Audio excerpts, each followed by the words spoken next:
Welcome to Season 3 of Hines On Air, a new space for voices with something to say where conversations are recorded and remembered, hosted by Matt Hines. Coming at you from Atlanta, Georgia, welcome to Hines On Air. Hello, everybody. Matt Hines, Hines On Air. We're back at you with more important, useful information that hopefully make your lives even better. So I'm going to pontificate a little bit more about politics, about Trump and his cabinet, and then about other social issues. And hopefully you will respond and disagree with me or agree or call me an idiot, however you want to react. Now, Trump appointed a lot of people in the very beginning, many of whom were controversial. I don't think most of those people have done the job that we expected. I thought they were going to do more. All right. I haven't been impressed with Patel. He's had so much hope. He's such a badass, potentially a badass.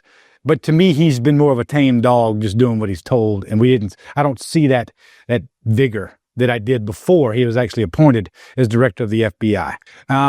Tulsi Gabbard, I think, is great, but she's almost been silenced. She can't give an opinion anymore. You know, she agreed with Trump on Iran and then came back the next day and changed her story after she got fussed at. And it's like, but her original opinion was correct.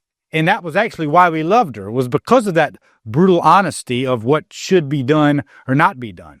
You know, I think she had said that Iran is not even close to getting nuclear weapons. And then Trump says, "You're whatever, Tulsi." And then she changed her story the next day. But among all the picks that Trump has done, to me, the most exciting, the guy that's gotten the most done and that continues to fight and keep his original vision is Robert F. Kennedy Jr. Each day, there's more and more push. I mean, despite all the bullshit that's happening with Epstein, this and that, and foreign wars, whatever. That's not all bullshit, but other issues, RFK Jr. stays focused on getting the mission done. All right. He is nonstop on what he believes, why he believes it, and what he's going to do for making America better. Now, the latest information that I've been receiving is concerning the vaccines. Now, everybody should have the right to have a vaccine if they want. All right.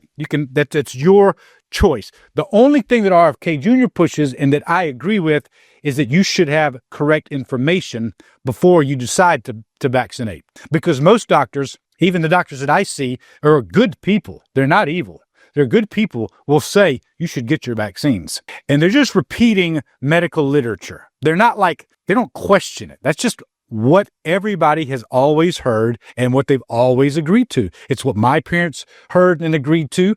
And it's just what you do. There's no reason to question it because that's just the norm. You just get your vaccines. That's it. Again, nothing wrong with vaccines, but with correct information, you can make that decision. So the latest round has been in, they're talking about the Hep B vaccine, hepatitis B, and whether it should be given to children. Now, the recent conclusions and decisions that they're making is that the only risk a child might have to getting Hep B is if the mother tests positive.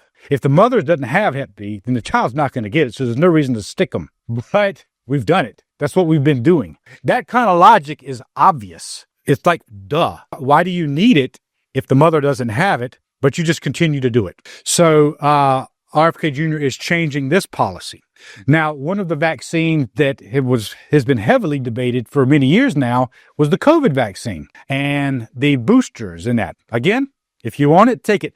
My wife wants the vaccine. She feels safer, she feels better, and it helps her to get a vaccine. Okay, I don't want it. However, at the time we were all being told about vaccines, we really didn't have a lot of information. Check out this video. This is testimony on the Senate floor from an expert about what he has found regarding deaths connected with the vaccines, with the COVID vaccines. And do you have any science to back up your opinion? The best data are autopsies. So in the largest autopsy series published to date, I know because I'm the senior author, of all the deaths we examined, and we re-reviewed them. We had an adjudication committee. We had ways of arbitration deciding on did the vaccine cause death. The answer is, of these cases that came in for autopsy after vaccination, 73.9% of individuals, it was determined that the vaccine was the cause of death. First author is Holscher and colleagues. He's sitting right behind me.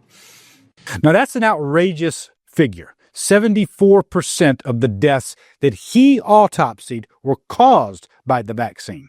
So somebody died. There was an autopsy. And based on all the factors and circumstances of that death, they concluded that the vaccine is what killed them. There's been reports of 18-year-olds getting the vaccine. The next day, their heart explodes. And they're associating this with the spike protein and the different basic changes that the body goes through after that vaccine has been injected. So a lot more data coming out right now. So the point of this is, I don't want you to start distrusting everybody, but there's new information coming out. There's new data, more research, and in my opinion, more truthfulness about what helps people and what can harm people. So I just encourage everybody, talk to your doctor, yes, but even if the doctor's first answer is this, go into why. What did you study? Have you heard this? Have your own research ready. Really, doctor? You suggested I do blah? Well, what about the research on this that showed that there were deaths connected with a vaccine? What do you think, doctor? More than likely, they're not going to have any knowledge of it. They have just told you what they have been told. So get more informed. Let's keep America healthy and make it more healthy, which is RFK Jr.'s primary mission, make America healthy again. Again, this is one of the main agendas or main purposes behind some of the things that Trump originally proposed. And this is a good one. This is something I believe all Americans can get behind, whether you support Israel or Palestine, whether you think him's a crook or whether you think this is ridiculous, whatever your views are. Making America and the children healthy should be a no-brainer. It should be something we are all behind.